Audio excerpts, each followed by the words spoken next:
So the Bobby Kennedy blackmail story is currently breaking in many directions all across the internet. And American politics is not going to be the same after this weekend. That's not hyperbole. This is not just a hook. And I don't really know where to start. But this is the kind of story that I've gotten enough calls from enough people tonight and there's enough going on that I feel like we need to make a video right now to keep some people safe and to get as much as we all know out on the internet right now so that everyone can be safe. And the best place for everyone to start is at Candace's video that she put up today, that she very aptly titled, "One Nation Under Blackmail." Go watch it. She does a way better job of explaining a bunch of what's going on than I could. But as soon as I was like 10 minutes into it, and then I started getting phone calls from sources telling me more information that is corroborating and taking it even further than what is exposed in that video.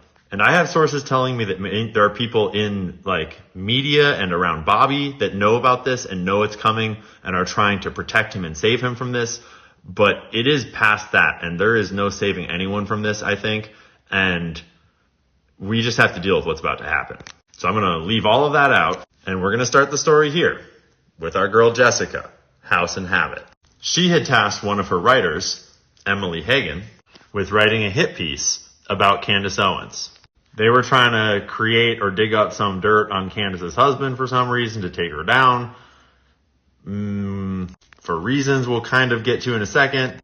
Emily submitted a draft and Jessica, House and Habit, was having her girl, I believe Olivia Nuzzi, read through it, and it was like, we can't publish that, it's too 4chan-y. House and Habit clarified that it needs to be a clean shot. A clean shot to take down Candace Owens. Good fucking luck with that. If you don't remember who Olivia Nuzzi is, she's the woman that had the sexting scandal with RFK last year, who then cozied up to House and Habit for reasons that are not entirely clear, and sort of started secretly editing there behind the scenes and kind of replacing people and getting really close to Jessica Reed Krause, House and Habit, for reasons that are still not entirely clear as far as I'm aware. To be fair, there's a lot that is not entirely clear because this is so complicated and everything in this video is hearsay and rumors. And obviously when they tried to come to Candace and it created all this drama, and Candace don't take no fucking shit, and Jessica had been super mean to the writer of the article and that had then fired her. And so her and Emily had all this drama, and then her other best friend, and it had gotten super fucking vitriolic. And eventually Emily was like, fuck it. I'm just going to go to Candace and come clean and say what's going on. That's how we got this video. And I was only 15 minutes into this video when I started getting interrupted by all kinds of calls from all kinds of people all over the country that have more information about this. Because this story is way past the point of no return. And it is way bigger than some girl drama. So at the second Trump Butler rally in July of last year, House and Habit was hanging out with some of the people that I know and apparently receiving a bunch of phone calls all about this blackmail situation with the Olivia Nuzzi sexting scandal. And while she was taking calls, she was kind of filling them in excitedly on the story as she was getting it, kind of as though she was going to write a piece about it. And what they were told is that it was many, many, many, many instances of recorded video sexting stuff. They were told in some form that Olivia Nuzzi's husband was in on recording it, whether that is him tapping her phone or her and him as a husband-wife couple kind of targeting him. I mean, Olivia Nuzzi did insert herself into the RFK campaign, and then all this stuff happened. And then when I was at Rescue the Republic event just a few months later, I was hearing all kinds of rumors, and a lot of people were hearing rumors about dick pics that were apparently coming out that never came out. I suspect that that was a misunderstanding of this story, sort of being kind of rumored around.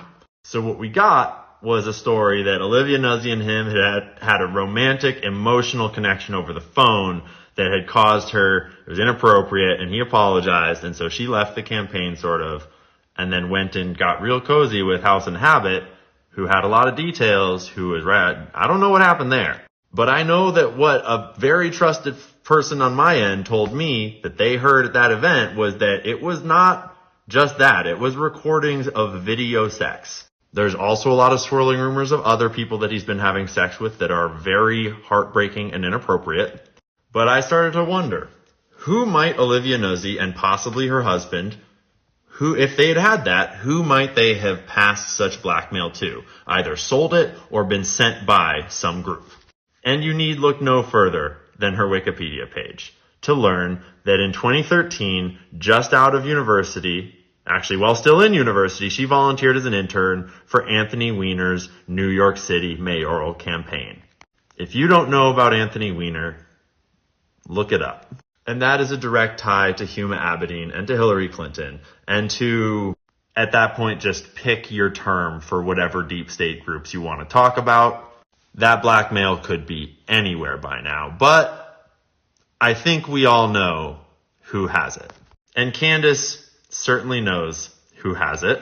All that we're all doing at the moment is pretending that RFK Jr.'s unflinching loyalty and, quite frankly, his fear of saying anything negative about Israel. I'll pull up Dave Smith here. The worst humanitarian catastrophe in the world right now. And the idea that you, who are supposed to be the anti-neocon, anti-war presidential candidate, are immediately, on October 7th, before we even had an investigation, before we even knew what happened there, you immediately say, what basically you said everything they say about Ukraine. You said it was an unprovoked attack. Which, like, come on, give me a break. An attack from Gaza against Israel is unprovoked. And then you said, we have to support them in whatever it takes. Well, look, sir, we're watching it right now. This is whatever it takes. And just to clarify, there's a lot of other evidence that Israel and Israel-aligned people are involved in having this blackmail.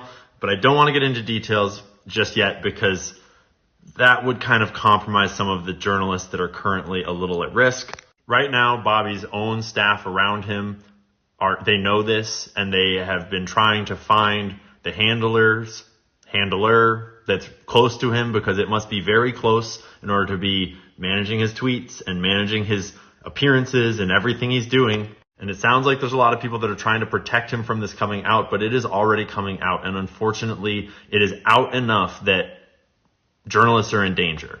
And the point of this video is to let everyone know that the journalists are all in connection and we are all talking and we all know the story and we have all shared it already and we are all location sharing with each other and we are looking out for each other. And so Emily Hagan is protected and we are watching her and we have her location shared and she's already put her stuff out on the internet. But if anything were to happen to her, we are watching and we will know who did it. There are other people too that have information about this stuff that are in positions that are a little scary right now. And to everyone out there in the bad team, we are also in touch with them and we are also watching them and location sharing with them. Do not touch anyone. The decentralized media is doing its thing. And I wish that we didn't have to do it this way. And I do not know all the details yet. And I don't know if every single little detail that I just said is correct. But I know that enough of it is going on and I'm getting it from like 5 to 6 different sources, 7 different sources tonight, that this is coming out. And the next months are going to be completely insane. To everyone who's going to be watching this unfold, think very critically, take your time, don't trust anyone, don't trust me, just take your time and watch it come out and don't rush to judgments. There is going to be media spin on media spin on media spin. There will be personal attacks, character assassinations. The entire playbook is about to come out. Jessica, the time to come clean is right now. You have an opportunity to tell the truth. And Bobby, I am sorry that this is how this has to happen, but your opportunity to tell the truth is coming right up. And to everyone that's going to say, I told you so, you're right. You did tell us so.